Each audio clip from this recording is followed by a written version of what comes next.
आज की कहानी शेर, लोमड़ी और भिक्षु। एक बुद्ध भिक्षु भोजन बनाने के लिए जंगल में लकड़ियाँ चुन रहा था। कितना अजीब है ये, उसने बिना पैरों के लोमड़ी को देखते हुए सोचा। आखिर इस हालात में ये जिंदा कैसे है। उसे आश्चर्य हुआ और ऊपर से ये बिल्कुल स्वस्थ है।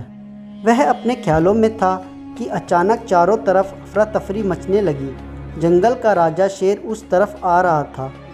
भिक्षुक भी तेजी दिखाते हुए एक ऊंचे से पेड़ पर चढ़ गया और वहीं से सब कुछ देखने लगा।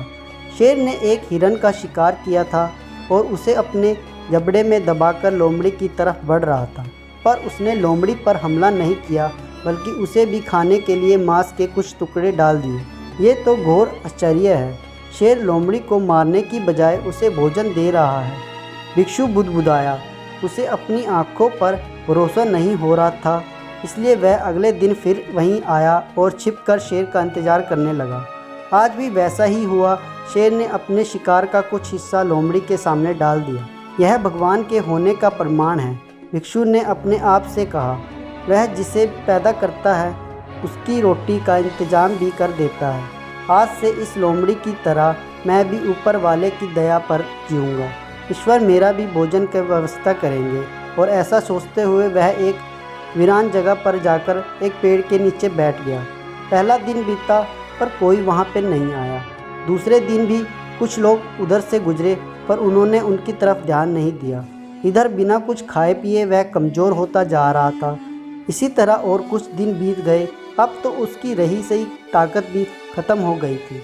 वह चलने फिरने के लायक भी नहीं रहा। उसकी हालत बिल्कुल मृत व्यक्ति की तरह हो चुकी थी कि तभी एक महात्मा उधर से गुजरे और भिक्षु के पास पहुँचे। उसने अपनी सारी कहानी महात्मा जी को सुनाई और बोला, अब आप भी बताइए कि भगवान इतना निर्दय कैसे हो सकते हैं। क्या किसी व्यक्ति को इस हालत में पहुंचाना पाप नहीं है? महात्मा जी ने कहा, बिल्कुल, लेकिन तुम इतना मूर्ख कैसे हो सकते हो? तुम ये क्यों नहीं समझते कि भगवान तुम्हें शेर की तरह बनना देखना चाहते थे, लोमड़ी की तरह नहीं? तो दोस्तों, हमारे जीवन में भी ऐसे कई बार होता है। हमें चीज़ें जिस तरह समझनी चाहिए उसके विपरीत समझ लेते हैं। ईश्वर ने हम सभी के अंदर कुछ ना कुछ ऐसी शक्तियाँ दी है जो हमें महान बना सकती है। ज़रूरत है कि हम उन्हें पहचानें।